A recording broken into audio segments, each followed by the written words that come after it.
So this is the second part of a three-part installment all about Gollum and who he is and how he came to be. And this video is particularly going to focus on how we know him and how he's presented to us within the Lord of the Rings and the Hobbit. And it will sort of tie in nicely because it's not just, I'm not going to restrict it just to the movies, but obviously also Tolkien's lore surrounding Gollum. So it kind of linked very nicely, I think, to the hunt for Gollum and where they're going to be pulling all of that source material from. So let's continue.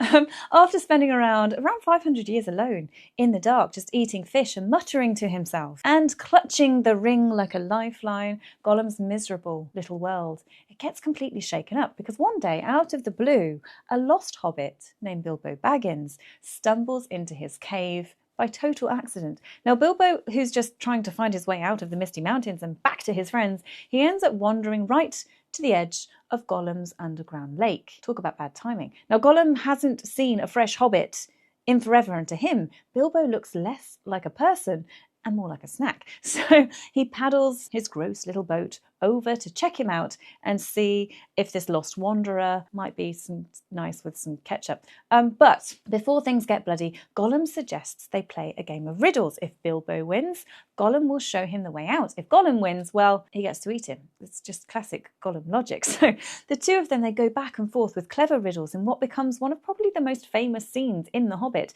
But when Bilbo is running out of time and options, he asks Gollum to guess what's in his pocket. Now, spoiler, it's the ring. Gollum, he can't get the answer. And according to the rules, that means Bilbo wins and Gollum has to keep his promise to help him escape. But of course, Gollum's not the kind of guy to lose gracefully. He slinks off to get his precious, to turn him invisible and eat Bilbo. But the only problem is the ring is gone. Cue full-blown panic. He's scrambling around in the tunnels trying to retrace his steps, and then he realizes the unthinkable. The ring has slipped out of his grasp and Bilbo has it. He's enraged, he's desperate, he tries to catch him, but Bilbo manages to slip away thanks to the ring's power, and just like that, Gollum is now totally alone again. He's ringless, he's furious, he's completely heartbroken, and it's not just a lost object to him, it's like losing a part of himself. With Bilbo gone, the ring is stolen as he sees it.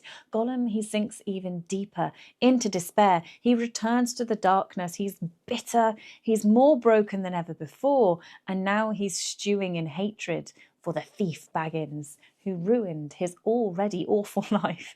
So after Bilbo pulls the ultimate vanishing act with his precious, Gollum doesn't exactly let it go. In fact, he kind of stews over it for a long time, like obsessively. He blames Baggins for everything, and the name becomes kind of a curse in his mouth.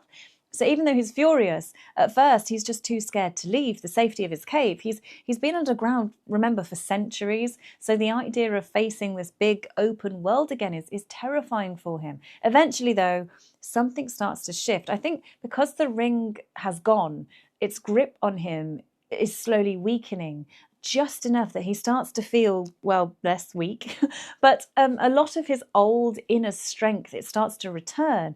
And with it comes this intense, burning desire to get the ring back, no matter what. So for the first time in hundreds of years, Gollum crawls out of the darkness and he heads back to the world above.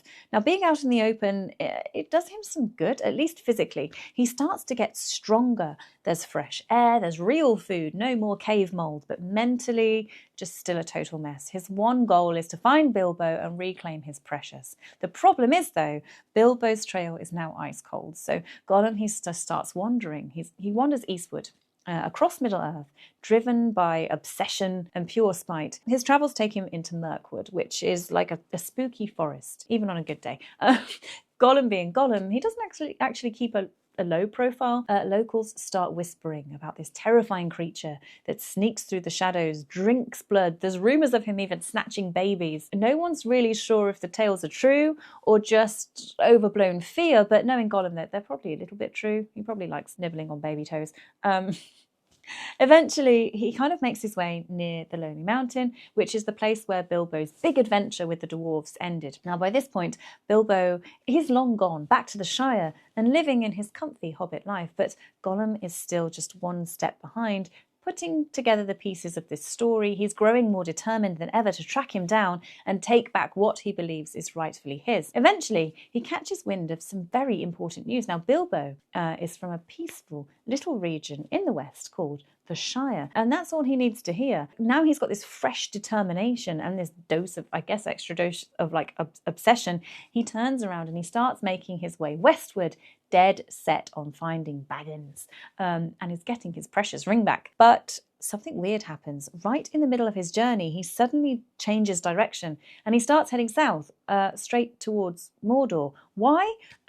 It's never, I suppose, like exactly explained, but most signs point to the growing pull of Sauron. The ring, it still has a deep connection to its master, and as Sauron is regaining power, that connection, it's likely tugging at Gollum's mind even harder. Whether he realises it or not, he's being drawn toward the evil force that's behind it all. Sure enough, though, once he reaches Mordor, Gollum is captured and he's dragged into the terrifying depths of Barad-dûr, which is Sauron's fortress. There he is tortured and he's interrogated, and while Gollum is slippery and secretive, he eventually breaks under the pressure and he tells Sauron two crucial things.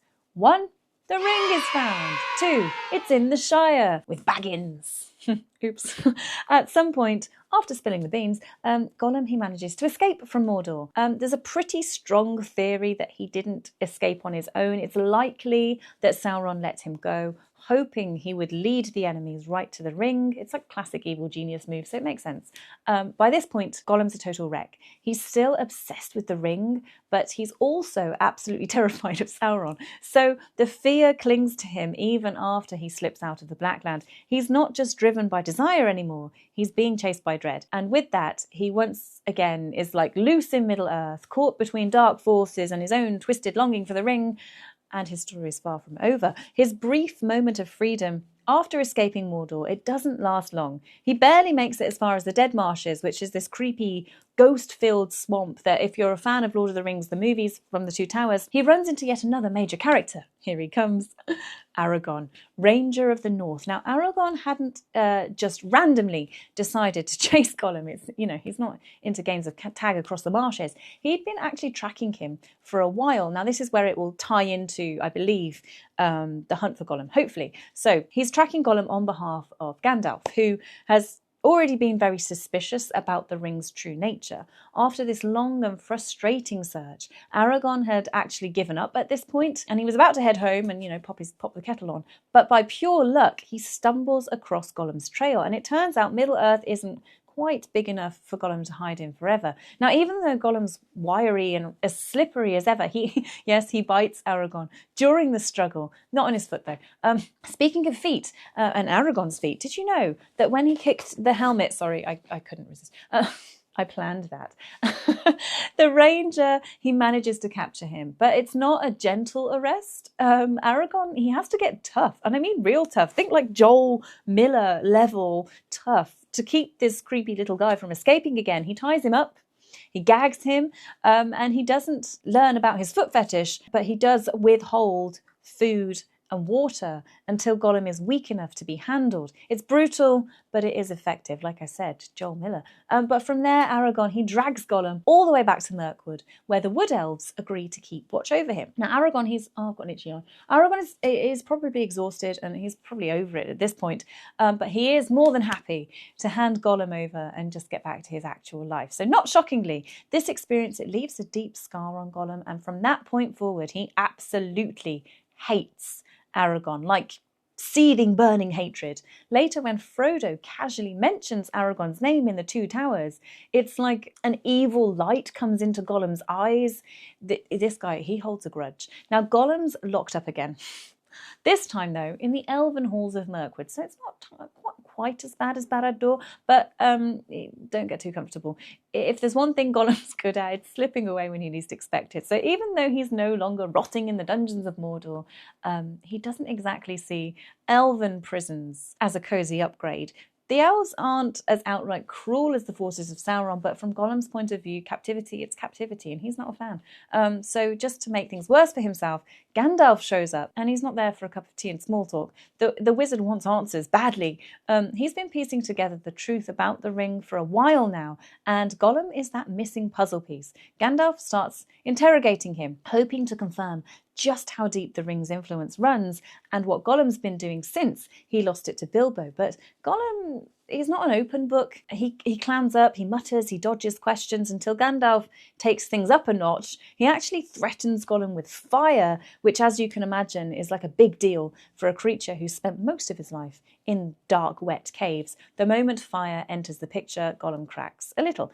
He starts to spill some of what he's been up to, likely in fits and fragments, resentfully and probably full of half-truths. But then Gandalf asks about the period after the riddle game with Bilbo and what Gollum's been doing since, and then more importantly, what he's told Sauron. And that's where Gollum just shuts down completely. See, at this point, Gollum, he's stuck in like a mental tug of war, so to speak. On one hand, Gandalf is right in front of him, powerful and scary, and holding fire. And then on the other hand, the looming presence of Sauron, who Gollum knows and fears even more, is always in the back of his mind. He's terrified of both, but Sauron is bigger and darker shadow in his life at this point. There are great debates online about who would win in a fight between Gandalf and Sauron. Maybe that's a video we could do, so that would be quite cool. Let's pop a comment in the video, like a boxing glove emoji, if you want the fight between the two of them.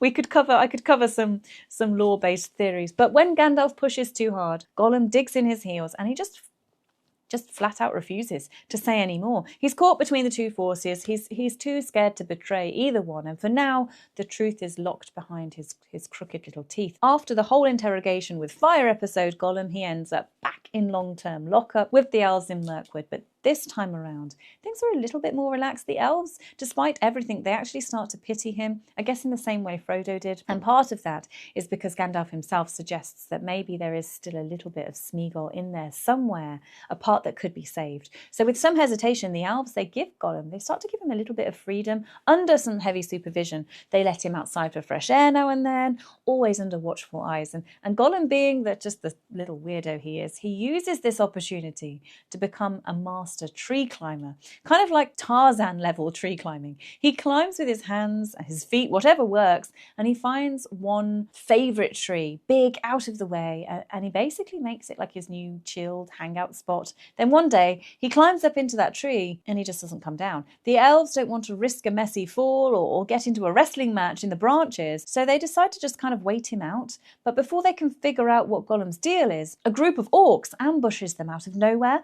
It's a full-on attack. The guards are overwhelmed, and it's Gollum's opportunity to just get out of there. So the timing of the attack and Gollum's refusal to come down from the tree, it is very sus.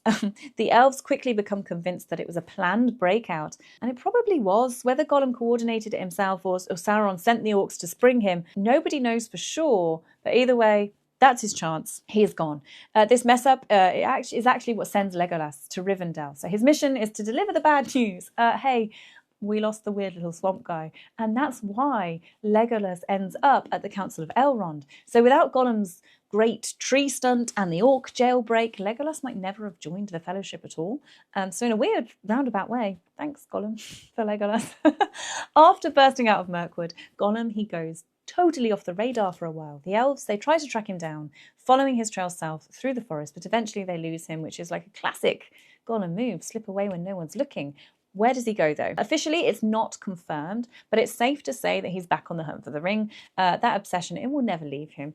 So at first, his search, it comes up empty. The trail's old. Bilbo is long gone. And the world's a big place when you're a sneaky little creature with no map and no friends. But still, Gollum's a creature of habit. And sure enough, his wandering feet eventually lead him back toward the Misty Mountains, his old stomping or slithering grounds. But instead of going back to his cave by the lake, this time he enters the mountain through the ruins of Moria, ancient, abandoned dwarven kingdom. Now this is where things get interesting, because down in the dark, twisting depths of Moria, Gollum finally stumbles across what he's been chasing for decades. The Fellowship of the Ring, including Frodo, who now carries the One Ring around his neck, and Gollum instantly knows what's up. His precious is right there, within reach, but instead of attacking, he starts following them, stalking, watching, waiting. I've been watching. That came into my head. I've been waiting. Anyway, he creeps behind the Fellowship through the black halls of Moria, unseen but definitely felt. Some of the group, like Aragorn and Frodo, they get the sense that something's trailing them. Sam especially is on edge, but no one can quite catch him in the act. When the Fellowship finally escapes Moria and continues on to Lothlorien, Gollum keeps shadowing them. He won't let go. He follows them silently, always just out of reach. His obsession with the ring is now stronger than ever, and by the time they head down the Great River, nearing the end of the Fellowship of the Ring, Gollum is still clinging onto their trail. Even with multiple members of the group aware of his presence, he's just too slippery to catch. He's patient, he's focused, more determined than ever, and the worst part is he's just getting started. I think we're going to pause it there because I think that kind of sets us up nicely for what I have planned for the third and final instalment in this cool little dive into Gollum. But nothing else to say, really. So, as always, I'm going to implore you just one time to please do all of those things you need to do to support my tiny channel. I bloomin' love it here on YouTube. It's way more welcoming and inviting and friendly than all of my other social media platforms. So please stick around. Please say hi. Comment those boxing gloves if you want to do Gandalf versus Sauron. Let's go. Catch you in the next one.